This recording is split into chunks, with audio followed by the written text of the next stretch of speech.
Hello, I'm Chris from TechSpert, and today I'm here with the cheap motherfucking Phone 1. It'll cost you just over 200 quid here in Blighty, yet comes packing a funky customizable design, that tasty full-fat Nothing OS experience, some highly respectable performance, a big old battery, and basically all-round solid specs for bugger all cash. And this is going to be a video of two parts. First of all, we'll whip the CMF Phone 1 on out the box and check out that and some of the bonus covers and accessories you can bag yourself with it. And then through the magical voodoo of video editing, we'll whip forward in time a full week and I'll deliver my in-depth review, banging on about the camera tech, the gaming chops, battery life, all that good stuff. And for more of the latest and greatest tech, please do subscribe and ding that notifications bell. Cheers! So inside the phone box, we've got one CMF Phone 1.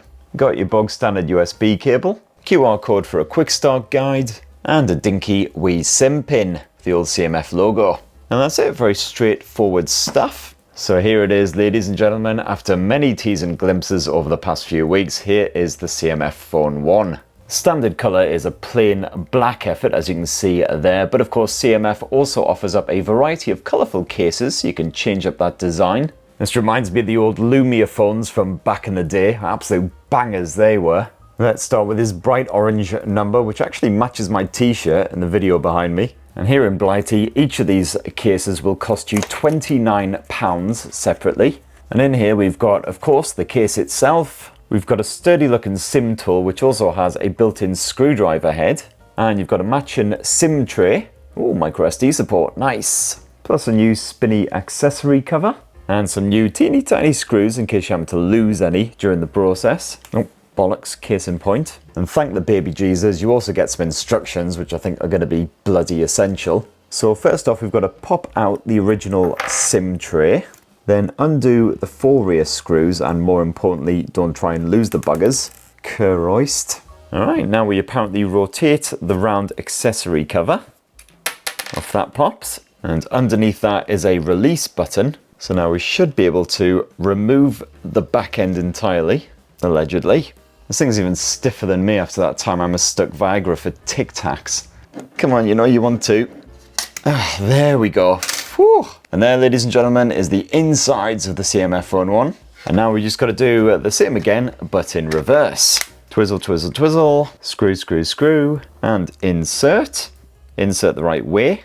And there you have it, done in roughly 10 minutes. Although to be fair, you could probably do it in about 2 if you weren't a cack-handed twat. And that's a definite improvement, a nice bright, bold colour. And also, while it's a basic matte, slightly textured finish here on the original CMF Phone 1 case, the new one has a lovely sort of fakey leather, softy style finish. And then thanks to that spinny accessory cover, you can also attach bonus bits like a lanyard or also a credit card holder or a fold-out stand. And these are all £19 here in Blighty, so slightly more affordable than those covers. So once again, we remove the accessory cover and then just pop on the new one. Then on goes this frankly enormous lanyard. No screwing about, nice and easy. Alright, so I've had my SIM stuffed inside the CMF Phone 1 for just under a week now, using it as my full-time blower. And spoiler alert for the rest of this review, I've got to say it's one of my favourite smartphones at this sort of price point. Aye, it's true, the design does fall into iPhone style convention, so it's a big beefy brick of a blower just like the Nothing phones. Big old chunky slab, you'll certainly feel it when it's stuffed inside of your skinny jeans. Or indeed your handbag, because it weighs a pretty penny. But fair play to Nothing, because at this sort of budget price they could have just gone completely conventional with the design, but like the Nothing phones themselves, they decided to just go a bit batshit mental really. I like the bright, bold colour offerings and the fact that you can swap them out for others at any time. I stuck with that bright, bold orange effort for a while, and then I decided to swap it out for the lighter blue, which I really, really like, but as you can see I've done a bit of mix and match, keeping the orange Swizzler and SIM card tray in there. It's certainly a bit more subtle than going with the full-on Tango orange effort, which was anything but subtle. Certainly attracted quite a few stares every time I yanked it out, so to speak. It was a great way of starting conversations down the local boozer though, even if most of those conversations were along the lines of, what the living f*** is that? As you would hopefully expect at this sort of budget price, most of the construction is just plastic, with some refined elements. For instance, the metallic camera bump, just adding an extra bit of support and protection there. The black and the light blue cases have a smooth but slightly paper-like texture to them. I rather like it. I especially like the fact that they're completely resistant to fingerprints and greasy grubbiness. And with the orange case you get a kind of a fakey leather style effect with the textured back end. Offers a wee bit extra grip, and the CMF Phone 1 is also IP52 water and dust resistant, so no worries with sand and other particles like that, but as far as water goes it can just about cope with a light drizzle. And Nothing has kindly slapped on a screen protector as well, just to keep those scratches and everything at bay.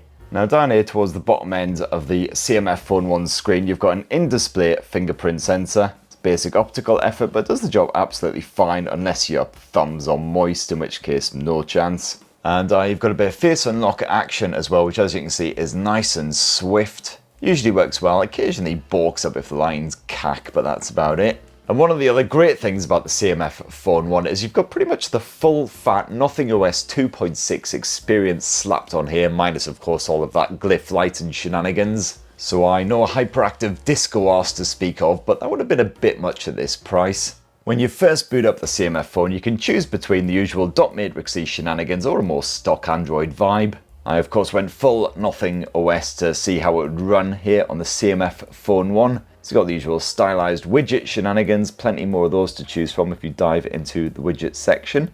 You got the usual Android-y customization options, including a good bit of AI wallpaper shenanigans. And personally, I still prefer the nerdy anime stuff, but this is quite interesting. Could be quite a good one for mixing it up a bit if you're bereft of ideas. And personally, I found that the Nothing OS runs perfectly smoothly here on the CMF Phone 1. Occasional little judders here and there, but nothing you wouldn't expect from a budget blower. And not too much in the way of jank with this thing either, despite the fact that I've been testing it pre-launch. Occasionally Netflix will act up a bit and I have had one hard reset. Nothing too troublesome. Oh, and with the CMF Phone 1, Nothing is guaranteeing 2 Android OS updates and 3 years of security updates, so not the longest pledge in the world ever. But certainly again, for a budget-friendly handset, not too bad.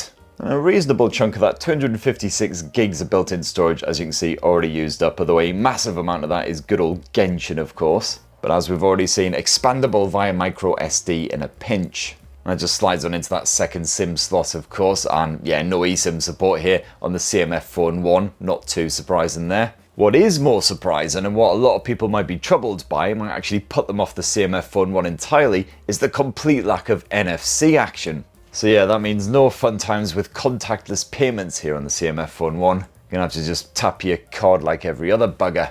And another twinge in the arsehole region is the fact that you don't actually have a proper always on display here on the CMF Phone 1. As you can see, you get a kind of always on display popping up when you first hibernate the phone, but then this swiftly buggers right off. And you can only resurrect the ruddy thing by giving the CMF Phone 1 a swift poke or picking it up, which is a bit of a twat really. Still, that 6.67 inch Super AMOLED panel is as good as you'll find at this budget price on any other blower. It's a spacious Full HD at 2400 by 1080 pixels, pumping out perfectly sharp visuals, nice fine detail when you're editing your pics, all that kind of stuff. Allegedly it supports HDR10 plus video streaming, although the likes of Netflix completely refuse to acknowledge this. It's not the brightest screen out there by any means, but again, not bad for the price tag. I can still read messages outdoors, generally see what I'm doing, even if it's a fairly sunshiny day. You might just find yourself tilting the phone about the place a bit, or occasionally seeking a little bit of shade if it's particularly bright out. Oh, and it's not quite LTPO tech, but it can scale down to 30 Hz and all the way up to 120 Hz. And sacrifices made on the audio front, as it's just a mono speaker setup here. No stereo action here, sadly, and the audio spaffed out by that single speaker ain't exactly fantastic. Literally landed about 3 hours ago at Heathrow after what felt like a full friggin' day of travelling, so I certainly smell anything but fresh. Like, basically, imagine if Oscar the Grouch did his own cologne. That's pretty much my aroma right now. So yeah, a bit crackly and everything when you bump up the volume. At least it's reasonably loud when you do max it out though, so that's something. Now when it comes to the performance, well, you've got MediaTek's Dimensity 7300 stuffed in here. That's the brains of the operation. Only other phone I've fondled that's got the 7300 in it is Motorola's Razr 50. The standard one, not the Ultra, fresh and new also, and costing considerably more than the CMF Phone 1. This is backed by your choice of 8 or 12 gigs of RAM. My review model is the 8 gig effort. And the Dimensity 7300 is pretty beefy for a blower around this £200 price point. £200 price point. And gamers should certainly be happy enough. The likes of Call of Duty, PUBG, all that kind of shenanigans plays absolutely flawlessly on this thing. And even more taxing fare like Genshin Impact can be run as well, as long as you keep it on the lower to medium graphic settings. You won't enjoy exactly what I would call a fluid frame rate, but the game is certainly more than playable. I found I could sort of stumble my way through Genshin Impact, vaguely looking like I knew what I was doing for a good hour or so, without seeing any serious judders, any proper drops in that frame rate. Nothing has actually bunged a proper cooling system in this bad boy, which really isn't too common at this budgety price. It consists of a heat pipe and various graphite layers, and I certainly found that the CMF Phone 1 did not get too toasty even after that hour of prolonged gameplay.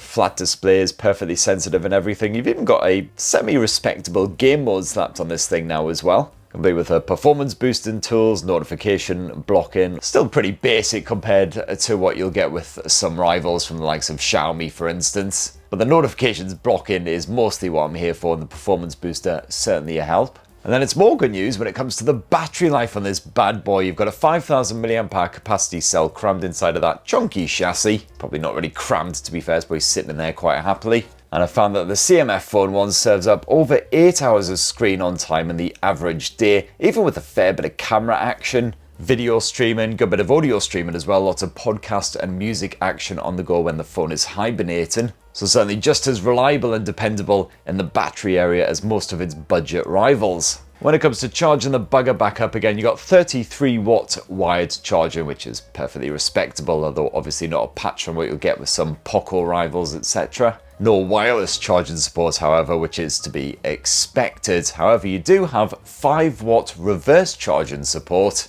So you can use this phone as a makeshift power bank to charge up your accessories like smartwatches, earbuds, things like that.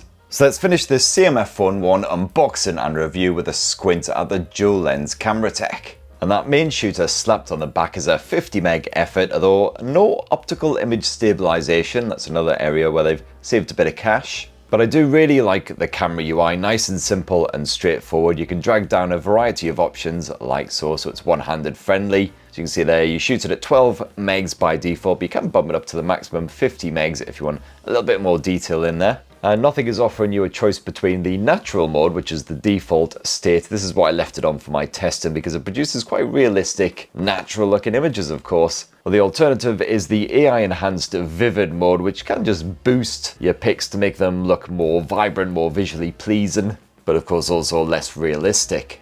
You've got the usual wee selection of bonus modes as well, including a portrait mode. And if you swipe across to more, you've also got an expert mode. As usual, you can tweak the white balance, the shutter speed, the ISO levels, yada yada yada. You could also shoot in RAW format if you want to edit on the fly. But I just kept it on the auto mode like most people will do, and after just a few days of testing it out, I'm pretty happy. The CMF Phone 1 copes rather well with HDR type shindiggery, spaffing out photos with good balance, no obvious saturation. Those colours look healthy enough to me. And the CMF Phone 1 can also shoot a respectable pic in ambient conditions as long as your subject is compliant, i.e. not bloody moving about the place. So while the CMF Phone 1 certainly seems capable compared with similarly priced rivals, similarly with the other phones what cost the same. And Nothing has also served up a portrait sensor with the 2x zoom for getting a shot of your beloved bloody family and any furry things that kick about your house. And for your video type shenanigans, well, you can shoot up to 4K Ultra HD resolution video, but only at 30 frames per second. If you bump up to 60, then it knocks it back down to full HD. And despite the lack of optical image stabilization, you can still happily record 4K video while you're moving about the place. Any jarring motions are smoothed right out with the EIS. Picture quality is fine, even indoors where the lighting's a bit soft, and you can zoom in without making things too grainy. However, shooting outdoors does often result in quite a lot of windy feedback. Besides that, the audio pickup is generally reasonably clear. And then last up around front, Nothing has bunged a 16 meg selfie camera on the CMF Phone 1. I've just realised I need a shave rather badly. And this selfie shooter is fine. Again, even in low light and quite strong lighting, it performs better than a lot of the competition. And this time around, you can only shoot up to full HD resolution footage, no 4K option. Isn't that right, my little fuzzy buddy? Yeah, he's not too impressed. And there you have it, my lovelies. That in a delicious, tasty wee ruddy nutshell is the fresh new CMF Phone 1 by them Nothing lot. And I gotta say, it delivers pretty hard at this £200 price point, despite a couple of potentially major setbacks like the lack of NFC. If you want to use your phone for contactless payments, well, you're shit out of luck. If you don't care about that though, your priorities are the performance, the battery life and the camera tech. You got all that in spades here, plus the ability to switch up the rather funky design whenever you fancy it. As long as you got an extra 29 quid or whatever. Anyway, that's what I reckon would be great to your thoughts on the CMF Phone 1 by Nothing down in the comments below. Please do poke subscribe, ding that notifications bell for more on the latest and greatest and super jazziest tech, and have yourselves a ruddy wonderful rest of the week. Cheers everyone, love you!